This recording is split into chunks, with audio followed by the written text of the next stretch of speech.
In a world overflowing with distractions, we seek meaning. How do we transform ambition into something deeper, into true fulfillment? I'm Sam Pepin, CEO of Course Educa, and I've spent years helping businesses succeed by connecting their goals to something bigger. On the Meaningful podcast, we explore not just how to win in business, but how to grow as individuals. Through conversation with thought leaders, innovators, and everyday heroes, we uncover the stories that drive us towards something greater. Whether you're striving for success, seeking purpose, or just looking for the next steps in your journey, this podcast is your guide to navigating the intersection of ambition, growth, and meaning. So please join me and our incredible guests as we redefine what's possible in both business and life. Enjoy.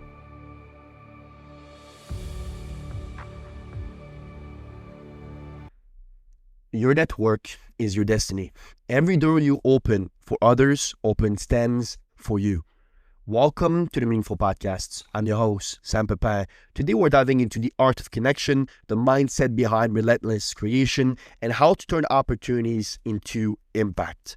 Our guest today is Shaun Gold, a true polymaths entrepreneur, investor, and best-selling author known as the Nightlife Ninja. Shaun's journey spans from building global nightlife brand to mentoring founders and writing top reads articles at OpenVC, reaching over 40,000 readers monthly. He's a two-time Amazon best-selling author, a startup advisor, and general partner at Improve Ventures. Helping visionary founders scale new frontiers, his story reflects the power of reinvention, a testament to creativity, hustle, and connecting people to possibility. If you enjoyed this discussion, please let it roll now with a like, a small review, or even a quick share. Your support helps more people find meaningful content just like this. Let's begin. Mr. Shaun Gold, welcome on the Meaningful Podcast. How are you doing, sir? Thank you for having me. I'm doing pretty good. How are you?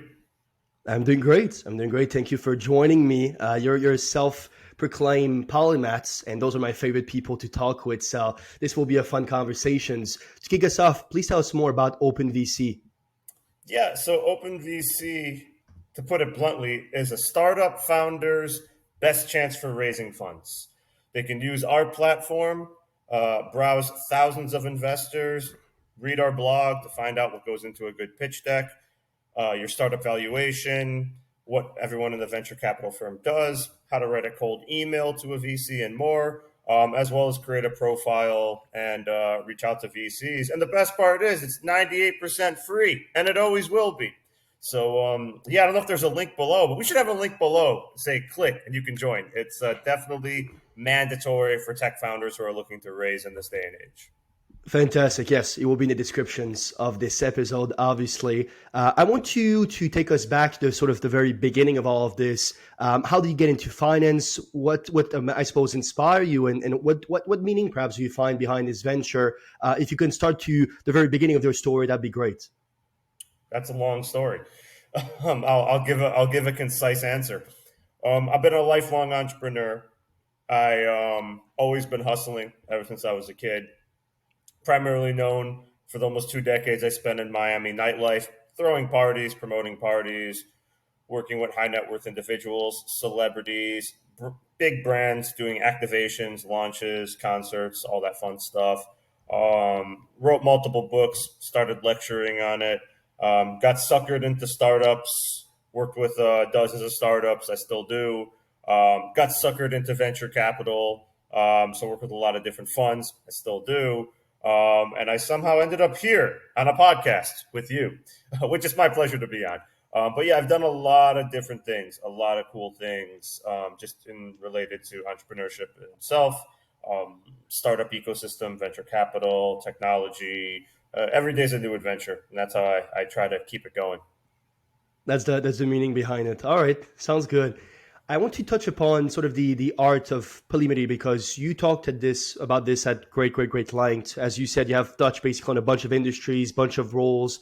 And I suppose the meaning of polymaths in the modern world is something I am very interested in. I was actually just doing a thesis about sort of the art of one compared to polymaths and which is best, or I suppose which way basically you should go from a life perspective. But you sort of defy the era of now basically specializations, right? And really invite people basically to go into this concept that actually a strategic advantage can be in a fragmented, sort of fast and evolving world. So I'm really interested, Shaun, I suppose, what does it really mean to be a modern polymath, and how can someone perhaps cultivate and sort of, I suppose, cultivate this movement and be part of that movement in a world that pushes depth?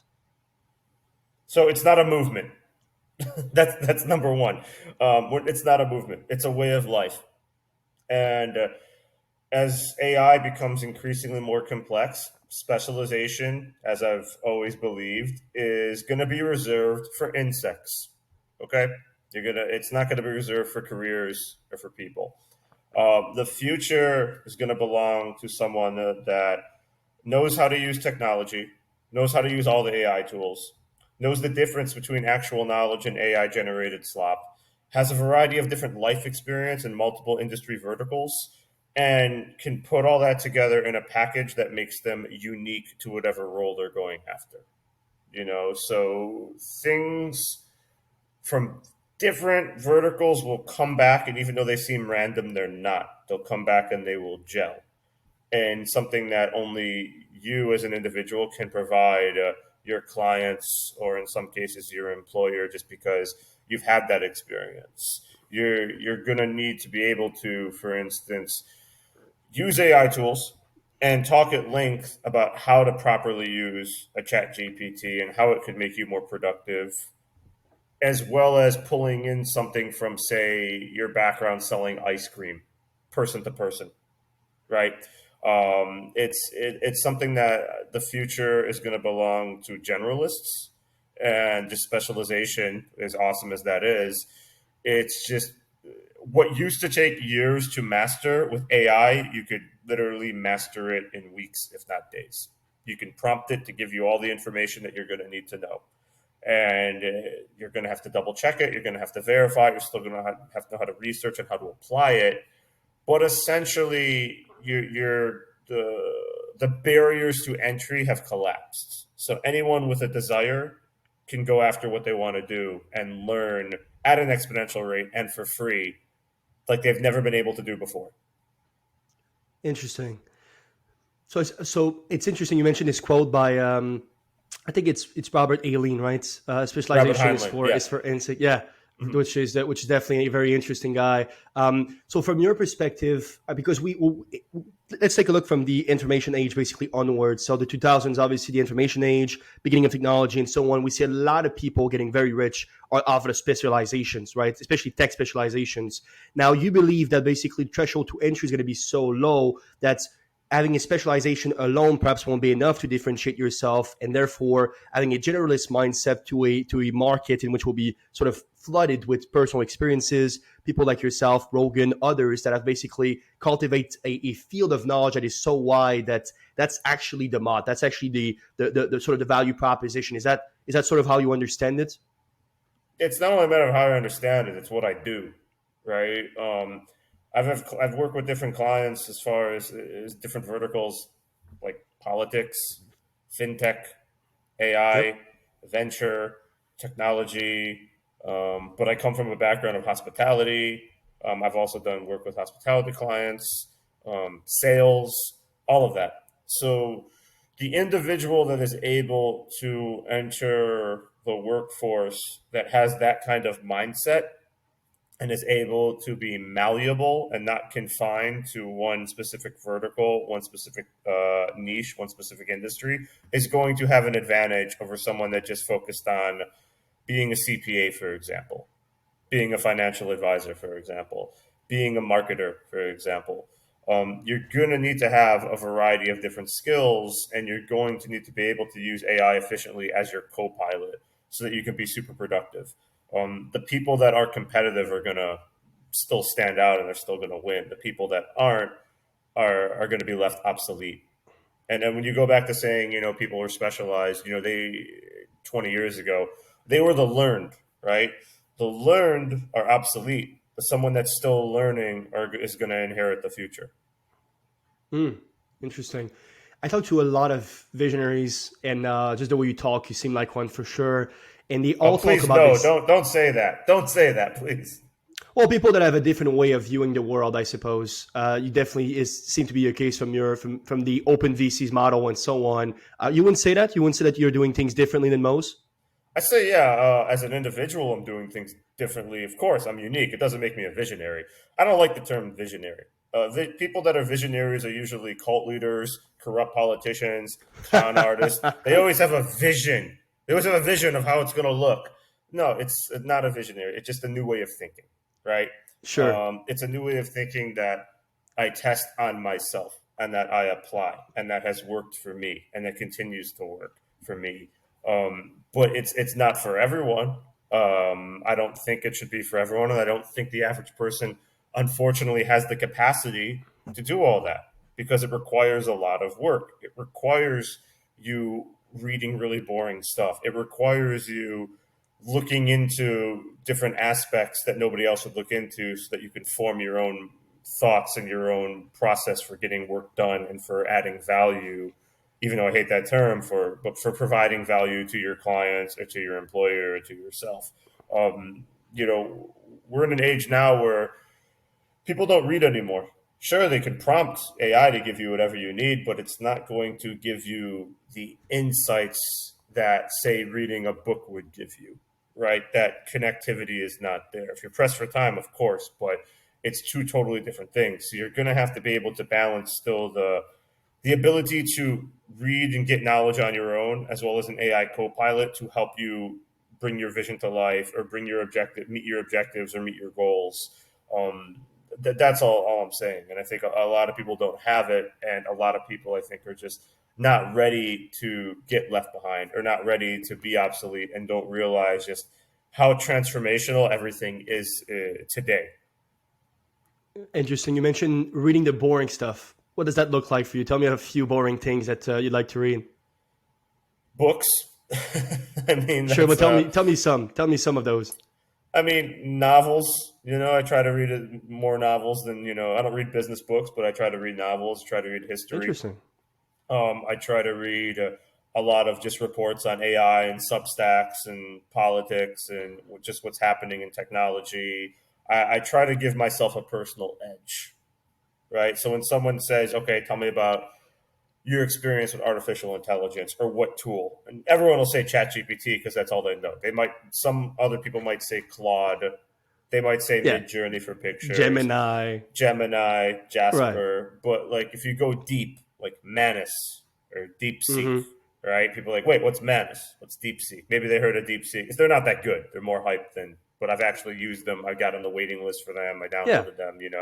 Um, all these different tools. Everything just to be more efficient and proficient in what I do. But yeah, as far as reading, I mean, it's something that I do daily. And a lot of people don't have the patience anymore. I mean, people are used Yeah. to having 30-second TikTok videos. I see it with my LinkedIn post. Okay, people just read the first two sentences, it makes them laugh, and they go on. They literally have commented they don't have time to read a novel. It's 300 words or less. It's not a novel. Heaven forbid they have to read a novel or a PDF or a report or a long-winded email. So the attention spans aren't there, and if you don't have a good attention span, you're not going to be able to compete. You're not going to be able to accomplish anything because you're going to need to be able to stay focused, not for minutes, not for hours, but even for days, focused on a topic and putting 6 hours into it. And then the next day, putting 6 hours into it or 8 hours, just really taking notes and focusing and doing your research and trying to see how this knowledge can give you an edge. It's all about getting an edge. It's all about getting an unfair advantage for your company or for yourself so that you can move forward.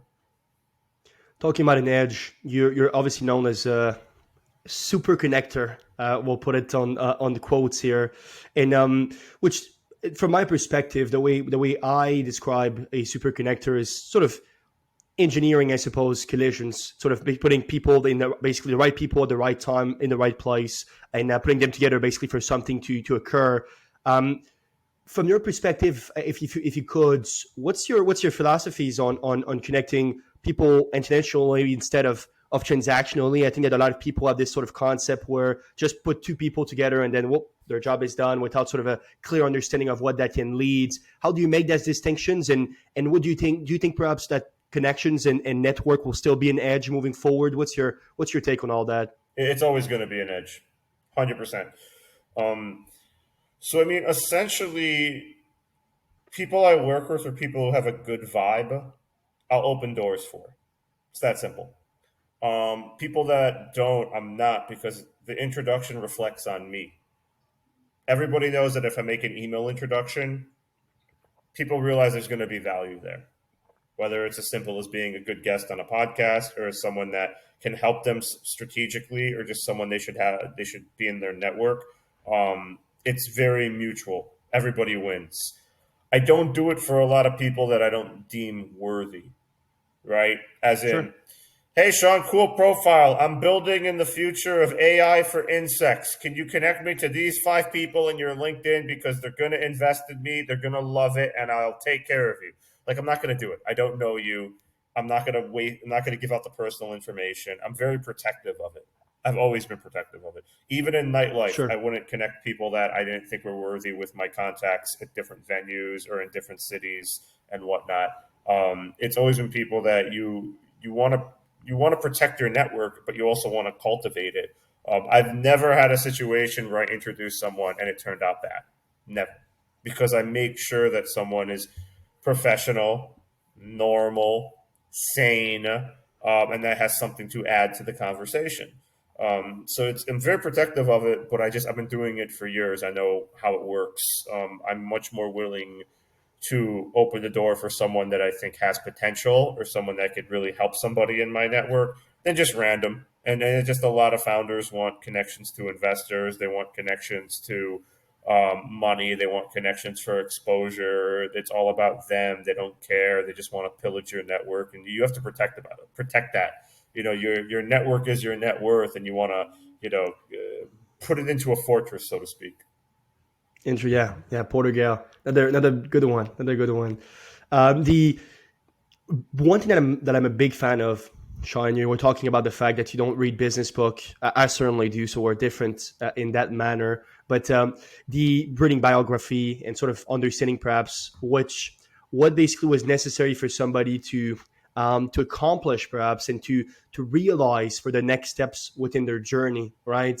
And one thing that is what that is super interesting is that you had a very non-linear journey. So you have a very non-linear journey, right? So obviously, like you were talking to me about, and I know it's a big backstory, but I hope you can give me more details about it. You sort obviously from a nightlife ninja and all the things that you did within the party life and so on. It's very interesting because you sort of went into shaping VC deals and writing startups, Billy Book, which are very, very different. But I'm always interested. I was just spending the weekend with Dan Martel, which I don't know if you're familiar with him, pretty big, basically tech investor, SaaS Academy, and so on. I'm interested in understanding from your perspective what lessons basically for promoting sort of the wild night being translated perhaps surprisingly well into your work with venture capitals and startup mentorships. What was similar perhaps within all of that you were able to sort of build on.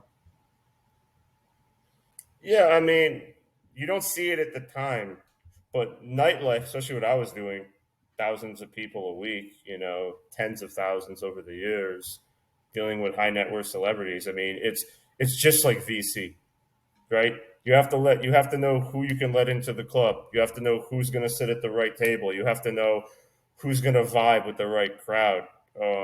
People have to come equipped. In startups and VC, it's having an actual business. It's having a pitch deck. It's having a story that makes sense. In nightlife, it's looking the part, dressing the part, having the funds, or knowing the right person. It's the connectivity is there. Most people don't see it because they've never worked nightlife. Yeah. But I mean, I've done some of the highest grossing nightclubs in the world for years, right? So it's directly affects. I'm actually probably going to do an article for OpenVC and how there's so many similarities, Oh, you but should. it also gives you an education on. It gives you a street level education into psychology of how people interpret information, their archetypes, if they're going to be able to deal with them or not. It's the same thing applies to founders. The same thing that applies to investors. It's all sales, right? Whether you're selling, the fun, as we used to do it, the fun we're selling tables $3,000, $5,000, $10,000, or you're selling B2B services, right? We had a pipeline. We didn't know it was called a pipeline. We had all these tools that everybody refers to now. We just didn't know it because we were nightlife. We were just a bunch of nightlife crazy. I wasn't, but a lot of just crackheads, But I didn't have any of these business terms. But the lack of those terms didn't mean I didn't know how to do the job Sure. or excel at it. So because I work with a lot of, again, different startups and B2B and whatnot. So all these terms, all the stupid terms everybody uses, you got to find your champion and who could do real the deal. And you have to build your pipeline and what's your funnel and blah, blah, blah, and your CRM. Yeah, we didn't have any of those terms, but we knew, the person to go after, their client profile, how much they spent, what they drank, what they liked, what they didn't like. Like, we had all that. It was the exact same thing. So it has a big correlation. It just 99% of the people never transition from that because they're too busy partying and drinking and not leveling up to realize that nightlife, especially now, has a shelf life. And then there are very few who are able to transition outside of becoming a realtor or something along those lines. Very few ever transitioned into tech or VC or startups. It's just because you get involved in the fun business and you think the fun it never ends until all the parties end. The party always stops. Yeah. It's just that the music stops. It just, you don't want to be there. You don't want to be there when the music stops. So yeah, but it definitely prepared me. It definitely gave me a street level education in a variety of different disciplines, and more importantly, it gave me the amount of free time to pursue other things that I wanted to pursue. Yeah. You said the nightlife comes with a shelf life now. I don't come, I didn't come. You probably know it from my appearance, but I have known nothing about the nightlife. Let's just put it this way. That's an interesting sort of correlation you put there, though. What do you mean by that? That now there's a shelf life to the nightlife. So this day and age, we don't have the new generation to uplift it, right? When I got out of doing nightclubs, it was already like going down. I felt it. Sure. I did it for almost, at that point, I was doing it for about 15, 16 years. Wow. Right. And I felt it. I started seeing that the new generation wasn't into it. People weren't spending as much. It became more stressful than fun. I didn't do it to be stressful. I did it to have fun and to make my living and to network and to build my brand. So when I got out of it, people said I was crazy. And then about a year and a half later, we had a pandemic. So everyone got out of it.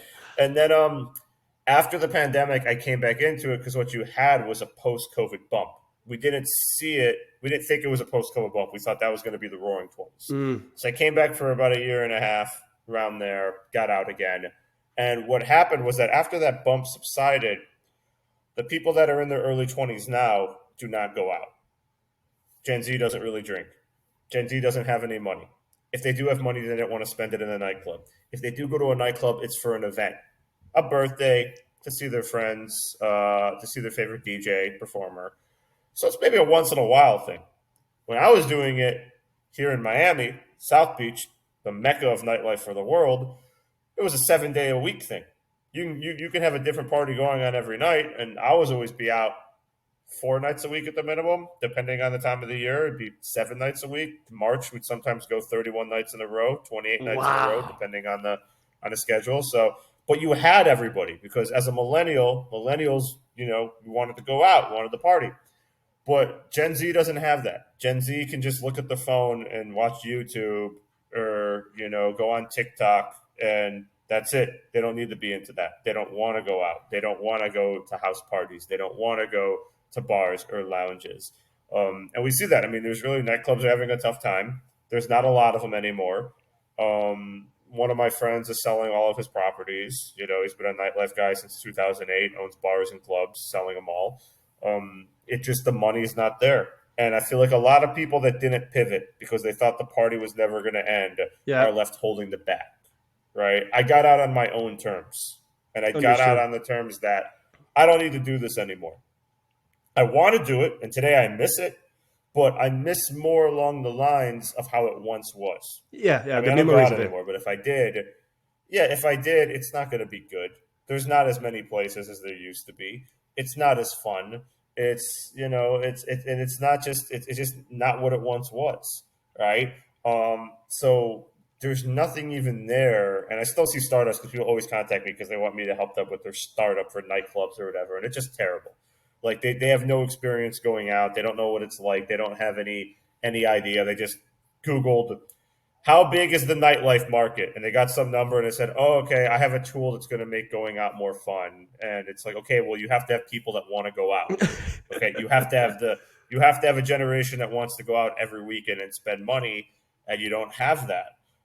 So yeah, it was definitely a shelf life. It's just a lot of people, when you're in that game and you're doing well, you never want to leave. It just if and you know, it's kind of like when you look back on it, that if things weren't going well, I'd still be in it. I would never have gotten out. But if I didn't get out, I wouldn't be talking to you. I wouldn't have gotten into startups. I wouldn't have gotten into venture capital. I wouldn't have gotten into technology. I wouldn't have gotten into any of that. I would still be doing the fun stuff. But then when the phone stops ringing and the text messages stop getting responded to, and you start showing up in the places that should have 1,000 people have 500, and then the money's not coming in, and you don't have any other skills and you have no other knowledge, I mean, you're stuck. What do you do? So it's a common thing. So it's, you know, when you're being an entrepreneur, sometimes there's a quote that you'll never know what worse luck that your bad luck saves you from. And that was one of the instances where bad luck saved me from worse luck. You know, granted, I'd like to go out and do some stuff. There's definitely an open market to put on like some big events, but I don't think I have the patience anymore. I don't think I have the mentality anymore, and it's not as lucrative as it once was. And even if I did, I'll put a lot more work into it. It would be a lot of work with a lot more stress and not as big of a payoff. And I don't even think it would be that fun. So it's unfortunate. I would love if someone did something cool like I used to. VIP mansion party, you know, private penthouse parties, all that kind of stuff. I'm sure they happen, but they're not as fun as when I did them, when we had big sponsors and a very private guest list, and the world was trying to go, and you had the most, you know, exclusive people there, best looking people, beautiful people. I mean, it was the best, literally best events in the city, if not the state, if not the Southern Hemisphere at the time. Right. You know, Northern Hemisphere. What do you think of Tai Lopez parties? You mean the ones where he rents out the house he owns that are really rented from the real estate? Yeah. Parties from frauds never really work out. And they look kind of lame from the stuff I've seen. And for our parties, you didn't have to buy a ticket. Let me just showcase this, that the model was a sponsor would pay for it, or a brand would pay for it, and only the cool people and the good looking and the beautiful would be invited. Nobody bought a ticket. Yeah. That's how it was. It was no tickets. And we didn't go on social media promoting it. And what happened was that when these companies did go on social media promoting it, I would always get a frantic call because, yeah, look at all the impressions. Oh, man, we got 1 million impressions. How many RSVPs you got? 50. 50,000? No, 50. Because those 1 million impressions are global, and your event is in Miami on a Tuesday night at 7 o'clock at a rooftop. So, yeah, your targeting was off, and you need to fill it with 300 people so that you can have a good activation and a good launch. So, yeah, I did a bunch of those events. There was always that case with it. But, yeah, I mean, I've never been to as far as I see this stuff come up. Not that I spend a lot of time on social outside of LinkedIn, but I see it come up, and they look just as clownish as they appear. And no, I want to buy a ticket. And even if they said, Shaun, you should come to my event, I'd be like, no, I'm good. You know, I'm totally good. I got it. You talk about celebrities. One thing that you do, again, coming back to the polymath of all you do is writing, right? Ghostwriting, basically. So you ghostwrite for Fortune 500 execs and startup CEOs. And obviously, it's interesting. I have a lot of ghostwriting clients, and I'm one of the few, perhaps maybe of my age, that actually read books. I do nothing but reading books, I'd say, actually, outside of working and good working for you. out. Don't stop reading. Yeah, so I do a lot of reading. There's no problem with that whatsoever. But one thing I always ask the ghostwriters is, how do you channel perhaps somebody else's voice and visions with integrity, right? Because that's a big thing. I think that was Maya Angelou perhaps talking about the fact that there is no greater agony than bearing an untold story inside of you. So I'm really perhaps wondering how you do that specifically from your perspective, and sort of, I suppose, what's the greatest ghostwriting silent victory? Because obviously your name is not on the book, but you still influence all these people that are reading them. So I'm wondering what's your take on all that? The victory is the check.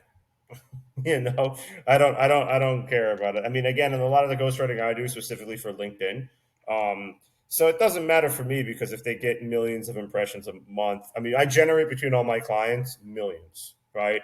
I'm doing a post. I just randomly, I don't even pay attention to my own analytics. I don't care. I know it works because people have fun. I get a ton of DMs. I don't care. But I checked my LinkedIn literally last night for the past 12 months, right? I don't use any services. I just write funny content that resonates. And I broke over 1 million. We over 1 million impressions for the past 12 months. It comes out to about 90,000 per month that I generate on my own. Right. So that's kind of cool. I'll do a post on it. It's not like life changing, but with all my other clients combined, I mean, I do millions of impressions a month. So, I mean, as long as everybody's happy, I'm happy. As far as capturing the authentic voice, I mean, that's not really an issue because I work with all my clients on a, person to person level Okay. where we have an hour call, half an hour call. They give me a stream of thought consciousness. I take their raw ideas, I put it into their voice, and I create something that's impactful, right? No corporate jargon, no AI slop, no waste of time. Everything is actually impactful and moves a needle. So as long as they're happy, I'm happy. I mean, it's not even so much about the accolades, right? Like I don't care about the bragging of it. I've done a lot of cool stuff. I got plenty of cooler things than ghostwriting to brag about if I wanted to. Sure. But yeah, for them, it's all about, with any service, any business, pleasing your client. As long as the clients are happy, I'm happy. I've yet to hear one complaint. The only time it never worked out was I was working with someone that was insane. And it was nothing about the writing. It was just like, I don't like commas. Like, I hate commas. Don't use any commas. Like, they had a war on the English language. Grammar was their enemy. They're like, and this word is, I don't like certain adjectives I don't like. Like, it was just really insane. So it wasn't going to work. But other than that, no, I mean, I'm the content backbone for multiple agencies. Like I said, I write for everybody from founders to executives of publicly traded companies, venture capitalists. Again, it goes back to being a polymath. I have all this knowledge. So if I'm talking to someone, like I'm talking with you, and they mention something, I can bring up, a statistic. I can bring up a historical event. I can bring up latest news, information that they wouldn't otherwise know, because it's something they don't have the capacity. They just don't have the interest, Right. because they're focused on what they're building, or they're focused on balancing their work life, whatever the case may be. So again, that is a competitive advantage that I provide. Yeah, you talk about virality. You just talk obviously about content. It's interesting because obviously the OpenVC model seems to be about content that actually moves capital and not just basically generates virality or I suppose impression. Like you said, if there's nobody registering to your events, you might have 1 billion impressions. Who really cares basically at the end of the day? So from that perspective, I'm wondering, you have this you obviously have deal magnets that are read by thousands of founders, tens of thousands of founders actually, and that's how I found you actually, just as a side point. Oh, And thank you. so building those real world deal flow, I suppose, through writings. From your perspective, what makes content not just go viral, but actually be valuable and actually perhaps provide capital to your business? What's the difference there? Is it in a structure? Tell me more about the strategic and tactic portion of it. Yes. So here's the thing. In this day and age, people are they're slaves to their AI. They don't even realize that AI prompts, while good, provide dead giveaways in the final product. What do I mean? Too many dash symbols. Here's the thing. Here's the truth. All these little things, plus symbols and emojis, all Yeah. these little things people can see through. They can see through. It shows that you're not putting the effort into it. It shows that you're just trying to do something to check a box. You're not putting your mind, your heart, your soul into something. If you do that for your writing, you're going to transform your readers. They're going to say, wow, this was funny. In my case, it's always about being entertaining. In my case, it's about turning something really boring into something that's educational and entertaining. It's about putting the fun into fun. VC is boring. Funds are boring. I put the fun into fun. That's why everybody likes my content. That's why people like my articles, because my longest blog post, I think, published not just with OpenVC, but anywhere, it's like 6,000 words. It's the history of venture capital. It's a very, very boring topic. But that boring topic, I make funny. I make it fun. So I think that if you can make your writing entertaining, and I think that if you can make it impactful and give the reader something that they didn't have when they opened your LinkedIn post or your blog or your book, then you're going to have something there, as opposed to the variety of just garbage. I mean, just garbage. And I can tell when people give me stuff that's AI generated. I can tell it's not them. And I think people, especially if you start to use GPT every day, and I use it every day, but I don't use it to generate ideas. I have the ideas. I write it, and GPT makes sure that I have the period and the semicolon where it needs to go. It doesn't rewrite it for me. Maybe it'll give me an alternate hook, but it's 99% human. People have to realize that they're the machine and something when it comes to writing, and AI is the tool. But what's happening is that people are using AI as the machine, and they're just being the tools. And there's an imbalance in that, and you can see it. And people just, my big bet, my personal thesis for myself, and I'll say this to others, is that personality is going to be your competitive advantage in the future. I agree. So you could have AI write whatever you want, but unless you know it, unless you can have the conversation, then that's going to be an issue, because you're still going to need a human in the loop. You're going to have AI agents. Great. People are not going to want to talk to AI agents. Sure, it'll make their lives easier, but people are going to miss talking to Rajesh in Bangalore on customer service, because they're going to be talking to an AI agent. And people do not want an AI agent. They want the human connection. They might not even have to see someone, but they want to talk to someone. And I get people that try to test me with AI agents all the time. I say, test out the agents. And I always break them. I always try and break them, because they'll be like, oh, Shaun, this is awesome. What do you think of this? And I'll just give me the square root of 64. And there'll be a pause, right? There won't be a laugh as you laugh. That's a human response. Give me a square root of 64. And if they give me an answer, then I know it's something. Or if there's a pause, or if they don't know how to compute it, right? So personality is going to be a key differentiator in the future. And I think that if you can have that and have that come out in your writing and be able to talk about the writing, right? Because I can go and I lecture at a bunch of different schools, and I do talks, podcasts, whatever. People can prompt me, and I'm the old school chat GPT. I'm like Clippy. All right, give me a topic and I'll tell you about it. Okay, I'll go right into it. Maybe I won't have all the stats, but I've done enough reading and I have enough general knowledge and I have a large breadth of knowledge to talk to you about really random things that most people won't know how to do. They just won't be able to even go into Google and find it, let alone open a book, let alone ChatGPT can prompt it. Okay, verify it, right? Really very random things, and I think that that's going to play a role, because it's going to come out in conversation. And even if you have an AI toolkit, for instance, like a Cluey, which is coming out, which is the cheating app, it's really stupid. But if I had that on my screen and you asked me a question and it said, that's a great question, and then it prompts me the answer on the screen, it's not authentic. The answer could be wrong, and I still don't have that information, right? Yeah. You have to have the information. You have to have the right ammunition. You have to have a full clip. So I can come in there and I say, okay, I'm going to lead the call. I'm going to take care of this. I'm going to write these out. I'm going to rock this. I'm going to follow up with the client. I'm going to do it. And AI will help me, but AI is not going to lead the whole system, right? It's going to take care of the boring stuff, generate me these invoices, take care of the tedious stuff. But as far as the person-to-person action, the personality is going to play the role. The personality is really what I think is going to be the key competitive advantage going forward. And so many people lack a personality. They don't want to develop their personality. And it comes out in what they post on social. It comes out in what they write. It comes out in what comes in their resumes. It comes out in their conversations. There's nothing there. There's nothing behind the eyes. It's an empty suit.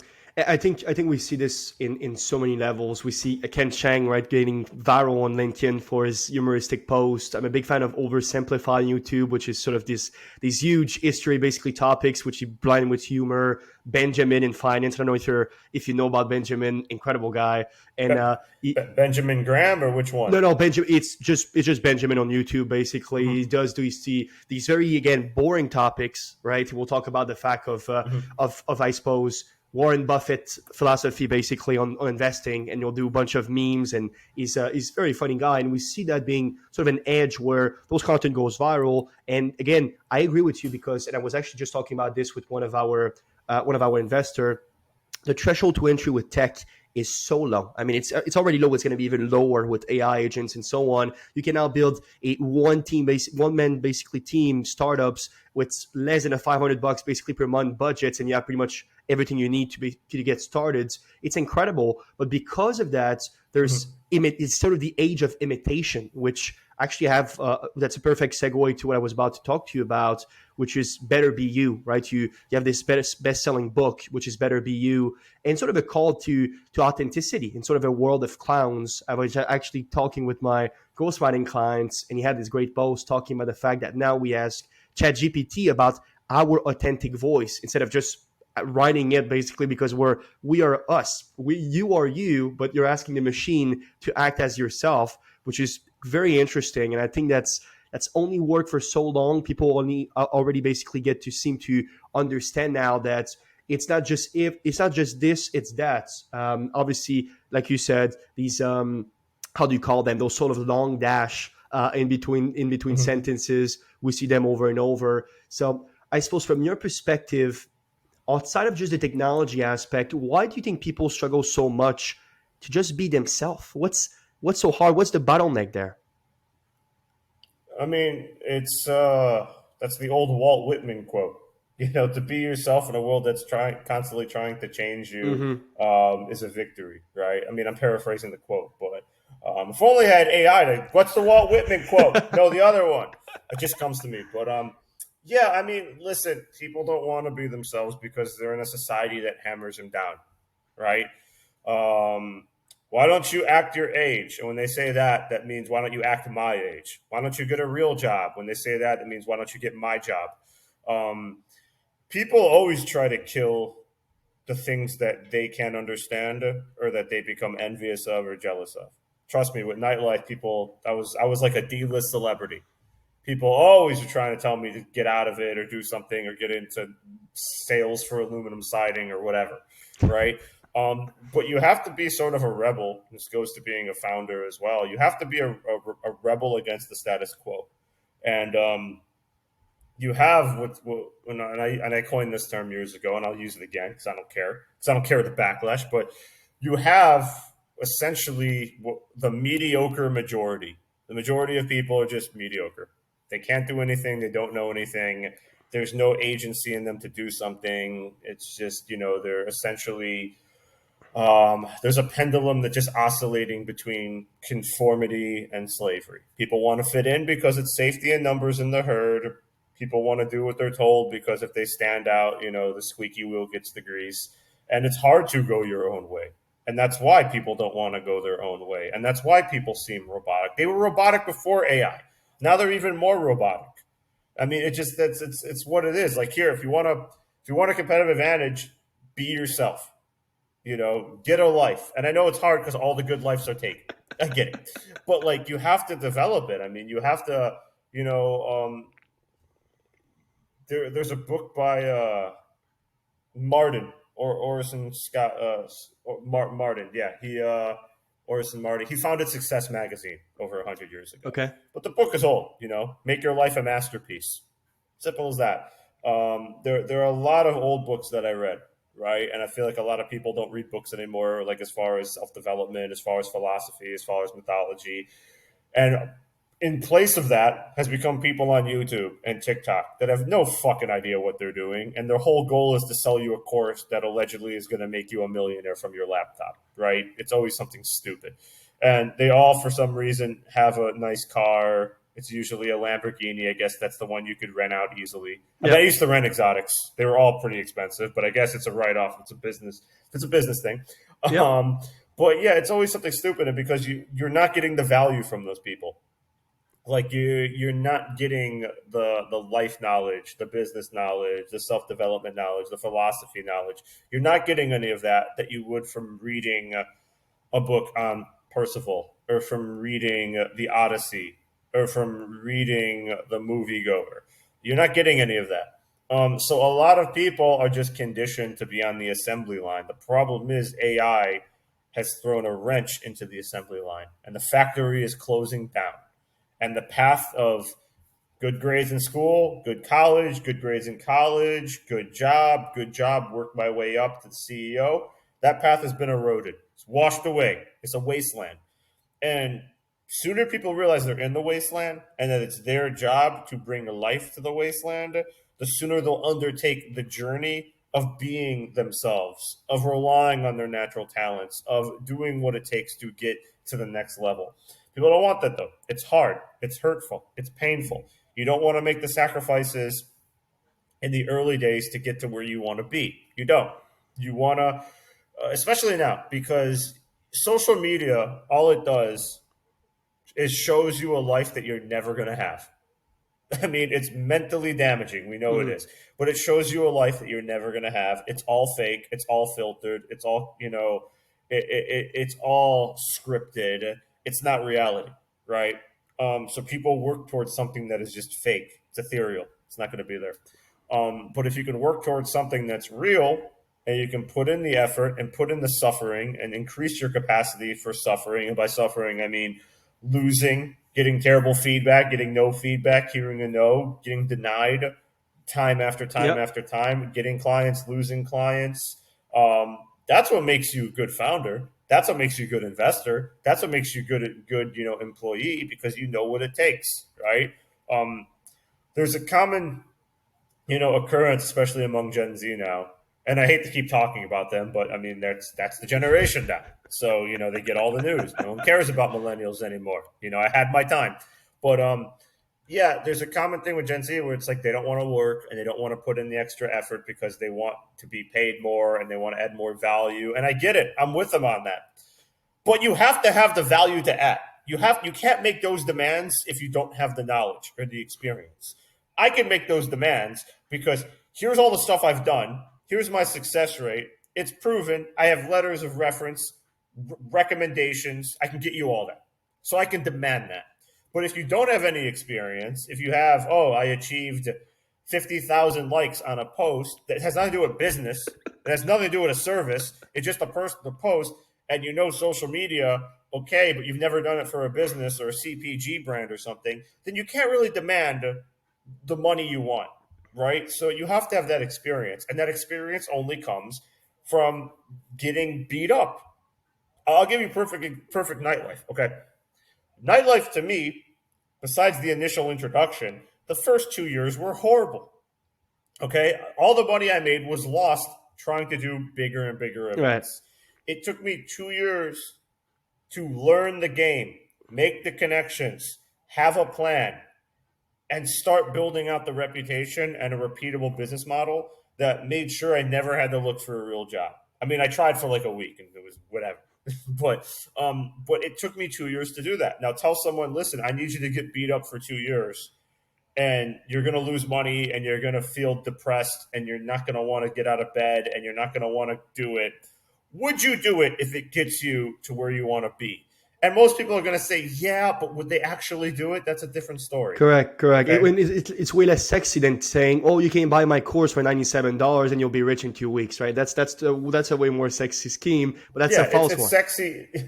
Yeah, it's a false sexy scheme. Okay, how was I able to build a reputation and not only just the reputation, but just build out the referral network? Because in nightlife, I never spent money on advertising. Not a single dollar ever was ever spent on Google ads. Okay. Nothing. All my clients, all my accounts came from referrals. How was I able to do that? I was out. I was meeting people. And the way I always tell everyone, especially when I do these, comes up a lot in the lectures I give in different colleges, is that I took the clubs nobody wanted to go to on the nights that weren't sexy for the money that nobody else would accept. That's how I did it. And people, even then, always wanted to work with me. And they said, I'll work with you, hire me. But they only wanted to do the night that Justin Bieber was there and the world wants to go. They don't want to do next Friday with DJ, I've never heard of you. They don't want to do a night that's empty. They only want to do when it's a popular night. And we don't need them for a popular night. I was able to be in a position where every night was a popular night because I spent years building out my reputation and my craft. so that I had those accounts and I had the best nights and the hottest nights with the biggest celebrities. And I could demand what I wanted to demand as far as compensation, as far as, a guest list amount, as far as alcohol for free drinks for my people or bottles or whatnot, or getting in the DJ booth. That came from years of building out the reputation and failing. And it's the same with startups. People just say, okay, I have a great idea. Here's my AI generated pitch deck. Where's my meeting? Where's my money? There's no product. There's no team. It's just an idea. And it's something ridiculous, like AI for sushi, right? But people still believe that they want, like, that's all you need. All you need is a good idea. I can't give you a minimal viable product without the money. Oh, yeah, I can make it with AI. Well, I still need to raise money for that.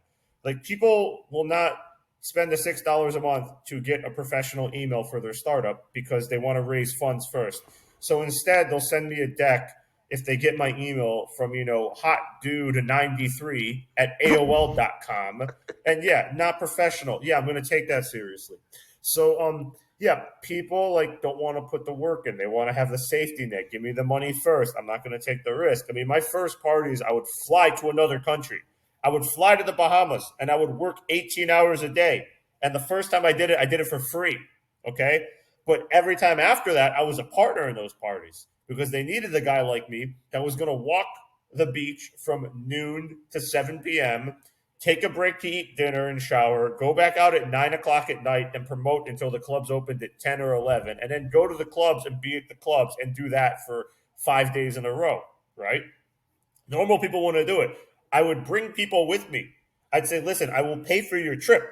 I need you to help me. You get a free hotel, free flight, and you get to be a rock star. I put you on stage for thousands of people. Depending on the event, maybe I'll put you up there at MTV. I put you in the DJ booth. I give you a once-in-a-lifetime experience, but you have to help me. Most people that want to do it, the people that did do it, sometimes I find them drunk on day 2 at 2 in the afternoon. That's it. They couldn't handle it. I only ever had one person who was amazing. And it took me, again, hundreds of people that I'd always asked that want to do it. And it took me hundreds to find them. And it was just okay, I'm going to take this side of the beach in the resort and you're going to take that side. And we're going to meet here in the middle and talk to every single person we saw. And that was it. I'd have to babysit. And we did it. And that's how we do it. And I think that even goes into finding a co-founder for a startup. Yep. Where it's everybody wants to be a co-founder. Okay, well, I posted about this the other day. I give people a simple task because people come with me with offers all the time. All right, here's a simple task. I'm going to email you. How long does it take you to respond? Takes more than a day, that's a problem. Give me your number. I'm going to WhatsApp you. I'm going to WhatsApp you Saturday morning, 10 a.m. I don't get a response till Monday, that's a problem. These are very simple, no business acumen required, no experience required. It's what every 9-year-old in America does with a cell phone. And if you can't do it within a short amount of time or over a weekend, then how are you going to be able to build a product? How are you going to be able to come to an investor meeting on time? How are you going to be able to close a sales meeting? How are you going to be able to structure everything? How are you going to be able to hit milestones? So, everybody wants to be a gangster until they have to actually do work. Exactly. Until they have to show up. So it's something that it transcends industries. It's just, that's human nature. And it's not only hard to find good people to do business with, it's hard to find good people to team up with. And it goes back to the super connector question where it's I could easily say, hey, everyone on LinkedIn, if you need help, message me. And I get 1,000 messages. I don't do that. I connect people weekly to the people that I think are worthy and that are going to have good conversations and are going to lead to good relationships and good business relationships and open doors. That's it. It's not a full-time thing. I do it maybe a few times a week, depending on who I talk to. I have a massive network, and I try to just help people, but you have to be worthy of it. That's a key thing. You have to be worthy of that introduction, and you have to be worthy of just being in a startup or being in a position or being, into something where you can command something and that you can, get those requests filled. And a lot of people aren't. And I'm not afraid to say it. That's what people like because talk about personality. I'm very authentic. I was like, Shaun, what do you think of this presentation? I think it sucks. Like, I just tell them straight up. Yeah, no, I got it. I want to finish very strong with the VC side, Sean. One of the things that you apply also to venture capital in emerging markets is exactly what you said with the nightlife, right? Doing what others may not want to do, perhaps. And one of the contrarian stance that you have, basically for both strategic and I suppose idealistic reasons, is betting on the overlook, right? So, from your perspective, Mhm. what gives you convictions in a founder or perhaps market that others overlook? What's your recipe there? Well, I suppose maybe not the magic sauce, but how do you come at it when everybody sort of is looking right, but you're looking left, sort of guy? So you have to be contrarian by nature because usually the biggest wins come from the companies that everyone passes on, right? What we do in our fund is it's two different offerings. One, and this is what I spend more time and energy on, is the secondaries. So we provide liquidity to Series B companies and above for investors or early stage companies that want to get out, sell their shares. We also are doing this for venture capital firms to do strip sales, buying a portion of their portfolio and giving liquidity to them and their LPs, so they're not locked in. On the other side of it, and my partner handles this more, is that there's a lot of mergers and acquisition activity, but we're only looking at startups in emerging markets. And the thesis is basically we're looking in at markets and environments that no one else is. Mm-hmm. We're trying to find companies that can dominate their niche and then grow first by country, then by continent, then globally, that no one else is looking for. So we're not really looking in Silicon Valley, which there's a bazillion people trying to do it, right? We'd be Sure. looking in Latin America, we'd be looking in Sub-Saharan Africa, we'd be looking in Southeast Asia. Um, but yeah, it's really, I mean, it's hard to find startups that have it. And it's all a gamble. I mean, a fund could invest in 10 companies a year and probably eight of them are going to fail. But if they have that one that is that giant unicorn exit, it saves their business and it gives it generates those massive returns that their LPs want, and that gives them bragging rights and social capital to talk about. And that's very hard to do. It's Yeah. extremely hard to do. And right now in VC, you have a lot of zombie funds. You have a lot of funds that deployed and they can't raise anymore and they have no wins. And you have a lot of people that, just all they do is talk about it, but it's very hard to write a check and it's very hard to have those exits, even though apparently the past few months the IPO window has reopened. Chime just went IPO after 8 years. So, I mean, you have money that's stuck in these companies that if they don't have an exit or an acquihire or an acquisition or IPO, then you're just stuck, and it takes 7 to 12 years depending on the economic environment. So it's tough. It's definitely a tough thing to do. But that doesn't stop startups from, again, AI for insects and coming up with stupid ideas and just trying to pitch. And all I need is an idea and a pitch deck. And if we can raise $1 million and capture 1% of the market, okay, yeah, sure. So yeah, it's just it's. You mentioned clowns earlier. I'd like to say that the startup ecosystem is nothing but a circus, Yep. but some people like me are sitting in the front row and I'm taking notes. Taking notes, you eating know, and popcorns. I'm enjoying myself and I'm using that knowledge to build out my brand and showcase what not to do in a fun and entertaining way, so that my goal with the VC, the venture comedy, is that hey, maybe a whole generation of founders will realize that hey, raising capital is really hard. Building a business is really hard. Maybe instead of just annoying people and building out a pitch deck, I should actually try and learn how to get a customer, and I should learn how to do sales, and I should learn what people need and try and build out an MVP and learn what tools, so that when I do send a deck, I'm actually equipped to get a meeting. I'm actually equipped to present.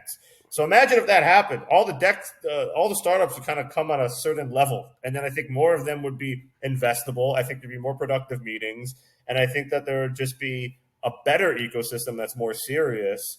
And it's something that I think would make getting introductions to investors much easier because people know what to go after. People know what to expect. People know, more importantly, what not to do. It's not about what to do, it's what not to do. And everybody misses that. Trust me, they miss it. Nice. Yeah, I think it was our Mark saying that the best investments are the ones everybody else is afraid of, right? I think that goes for a lot of things in life. You were just talking about the sort of the easy path, art path that a lot of David Goggins and so on are talking about. Choose your heart. Sure, you can I suppose go into this mindset of building the next unicorn, but guess what? It's going to be very, very, very difficult. So might as well work upon it. I want to very quickly have you glimpse about perhaps what do you think the future of VC is after this very interesting conversation we just had? Where is the market going? I suppose with AI, with technology, with obviously blockchains, everything you want to put into it. What the future looks like, and obviously, how do you think OpenVC is positioned to take upon it? I think just based on everything happening with AI and stuff, that you'll be able to, the cost of capital, right, is always going to be high, but the cost of failure has become low. You'll be able to build out MVPs, and you'll be able to have an entire team for really next to nothing, and you could put in a few $1,000s to try something and see what's going to work. So I think that there's going to be a lot of bootstrapping.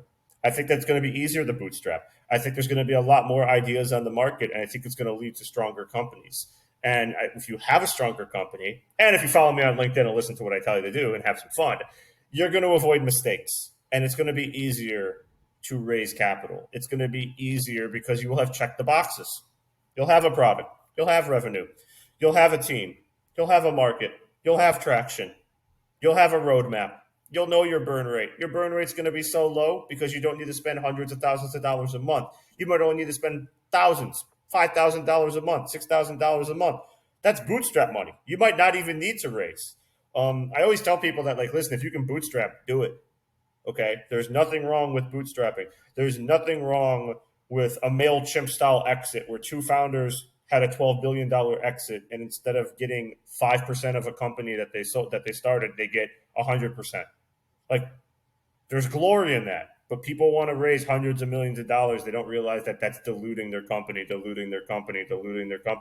And we've had instances of companies that founders get zero after the company exits because they had nothing left. They gave away the whole company to keep it going. So I think the future is you're going to have stronger companies. You're going to have more products. You're going to have, this ability to, I heard the term the other day, instead of bootstrap, seed strap. You just raise one round. That's it. You don't have to go round the round. And I think with OpenVC, we're going to always be there to connect you with investors, to provide knowledge, to give you other toolkits, to give you even, we have a podcast, to give you insights from big investors. So it's definitely going to be an essential resource. I tell everyone because I've been with them for years. It was just two people. Now we have a whole team, but with me, it was just two people and me. And the whole reason why I joined them, besides the fact that they needed someone to do all the content, make it fun and whatnot, was that before that, people relied on me to get them investors. People always wanted to, they just annoyed me. And it still comes in, and I don't do it. But, I would work with startups, and it's like I would talk to a wall. This isn't investor ready. And they said, we think it is. Connect us with investors, right? And so, there'd be a lot of back and forth. And then some companies are really good, and then I would have to connect them with investors. But because my investors either would change their thesis or not be investing anymore, it would be a waste of time. Like with OpenVC, it's right there. You can go there right now. You can search, boom, type it in. Who's investing in this vertical at the angel stage or pre-seed? What's their check size? And you have a list. If they require intros, it tells you. And if not, you can reach out to them on the platform. You can upload your deck to our AI deck reviewer, where it tells you what not to do as it analyzes, making sure that you're not the victim of Shaun Gold's venture capital jokes. Venture capital jokes, that comes up. So yeah, it's going to be essential. It's going to be an essential toolkit for anyone looking to raise funds as far as tech founders go. And I think it's going to be a really interesting time because I think that, again, you're going to be able to build out a co-pilot, a product to get the research done, to sell, to really have everything at your fingertips. And if it fails, the cost of failure is extremely low. So it's exciting in that respect, but it's also annoying because the deluge keeps coming. the delusion of we've used this only with AI. We've generated $1,000 a month, which is why we're asking for 10 million. Okay, at least it wasn't 20 million. That'd be excessive. Sure. Yeah. Got it. Well, I think that the road to success is dotted with many tempting parking spaces, as my Will Rogers perhaps would say, one of my great inspirations. Shaun Gold, it was an absolute pleasure to have you on the Meaningful Podcast. Thank you so much for all these insights, and I suppose how funny, just deliberately funny. I laughed a few times. Those were genuine. You probably saw it, right? And I think you're just a guy that makes, like you said, boring topics, very funny and entertaining. And guess what? We sort of need that in a world flooded with generic content. So keep it up, keep being you, keep doing so great. And I would love if you can leave our audience with some last words of wisdom, please.